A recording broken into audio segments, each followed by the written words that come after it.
Bom dia, estamos iniciando o programa Saúde em Foco de hoje.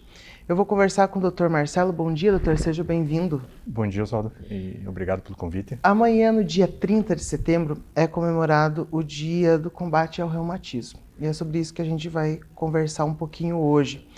E, de início, eu queria que o doutor explicasse para os nossos telespectadores o que é, em si, o reumatismo. Então, a gente escuta as pessoas falando, tal pessoa, ou eu estou com reumatismo no sangue. Existem outros tipos de reumatismo, né? Que a gente sabe que existe a doença, mas às vezes não sabe o que é, em si, a doença. Certo. Na realidade, Oswaldo, a palavra reumatismo é uma palavra arcaica, uma palavra antiga, né, que acabou sendo consagrada pelo tempo, pelo uso. Né? É uma palavra que vem lá da Grécia.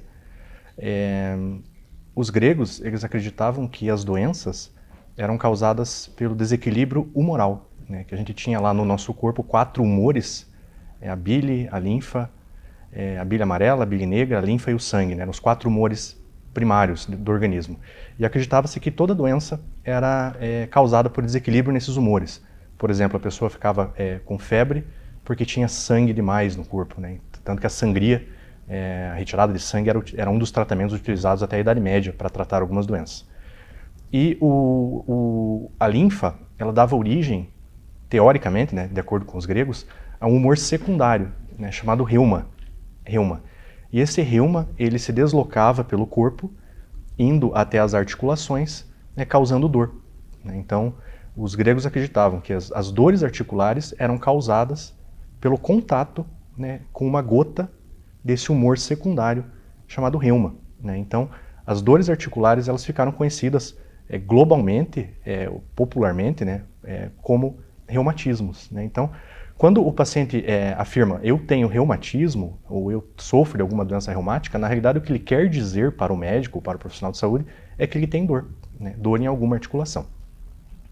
O tempo passou, né? As doenças reumáticas elas foram sendo classificadas, né, adequadamente, e hoje nós temos mais ou menos 130, 140 doenças que são classificadas como reumatismos. Né? Então, reumatismo é um nome genérico, é um nome genérico para aproximadamente aí, esse número de uma centena, um pouco mais de uma centena de doenças.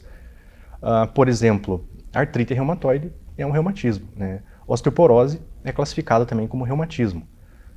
Lúpus, reumatismo. Né? Então, bursites também reumatismos. Né? Globalmente, assim, a grosso modo, nós temos reumatismos autoimunes, né, que são aquelas doenças que são geradas por um desequilíbrio no próprio sistema imunológico do paciente, e os reumatismos de partes moles, né, que são classificados assim porque, teoricamente, neles não existe uma autoimunidade. Né? Por exemplo, as bursites, as tendinites, dor miofascial, fibromialgia, que são aí classificados como nesse grupo das partes moles. Né? Então, seria mais ou menos isso. Doutor, essas doenças, existe alguma forma de prevenir elas ou a pessoa nasce lá premiada? Essa vai ter essa doença, enfim, não tem como ser prevenida. Muito bem observado. Assim, as doenças reumáticas autoimunes, elas são classificadas como doenças complexas. O que são doenças complexas? São doenças em que a gente necessita uma base genética para desenvolvê-las. Né? A gente nasce com uma base genética, uma predisposição genética, estima-se entre 10 e 14 genes necessários para desenvolvê-las, e mais um fator ambiental desencadeante. Né? Entretanto, na maioria das doenças complexas, esse fator ambiental desencadeante ele é desconhecido. Né? Então a gente não tem como prevenir doenças complexas em função de nós desconhecermos o fator ou os fatores ambientais que desencadeiam a doença. Entretanto, os reumatismos de partes moles, esses sim podem ser prevenidos, né? Basicamente através de medidas gerais de saúde, como atividade física, alongamentos, né, etc. Então, os de partes moles eles são preveníveis. Os demais são complexos, são doenças complexas, então ainda não existe uma prevenção. Existe sim um tratamento precoce que altera totalmente a história natural das doenças. Doenças de história natural desfavorável, com tratamento precoce, elas acabam tendo seu curso natural, sua história natural alterada. Muito bem. Doutora, a gente comentou já logo no início que a principal característica, sintoma dessas doenças reumáticas é a dor, né? E nós sempre comentamos aqui no nosso programa independente da especialidade que a gente está conversando, da patologia, enfim, sobre a automedicação, que as pessoas hoje estão usando muito medicação por conta, sem a prescrição de um profissional, e isso às vezes pode estar mascarando algumas doenças. E principalmente para dor, o pessoal vai lá e compra X medicação, enfim, que foi bom para o vizinho. Isso pode estar atrapalhando em doenças reumáticas, pode estar mascarando a doença e em relação a isso está demorando para descobrir o que de fato a pessoa tem? Com certeza, né? Com certeza. São dois aspectos, né? O primeiro é exatamente esse. Os anti-inflamatórios não esteroides, né? Os anti-inflamatórios comuns que nós compramos na farmácia sem receita, eles são bastante efetivos no controle dos sintomas, né? Mas eles não tratam a doença em si, as doenças reumáticas em si, per se, né? Portanto, eles acabam mascarando os sintomas e eles podem retardar o tratamento adequado da doença, o tratamento específico para a doença. Então isso com certeza pode acontecer. Existem pacientes que usam anti-inflamatórios anos, né? E depois que começam as deformidades associadas a algumas doenças reumáticas, que acabam procurando o profissional adequado, quando aparecem já sequelas da doença, né? Então ele fica mascarando os sintomas e acaba desenvolvendo as sequelas.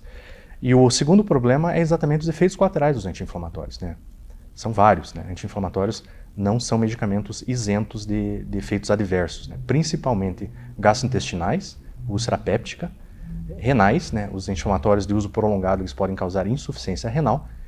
E o que tem se comentado mais recentemente na literatura médica é aumento de risco de eventos trombóticos, né? Principalmente infarto agudo do miocárdio, né? Então, não se recomenda o uso de anti-inflamatório sem orientação médica.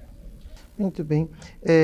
Doutor, em relação a tratamento dessas doenças reumáticas, tem tratamento, tem cura, não tem? Como que funciona essa parte para a pessoa, pelo menos, amenizar essas dores? Depende da doença, né? Como falei, a gente tem mais de uma centena de reumatismos, né?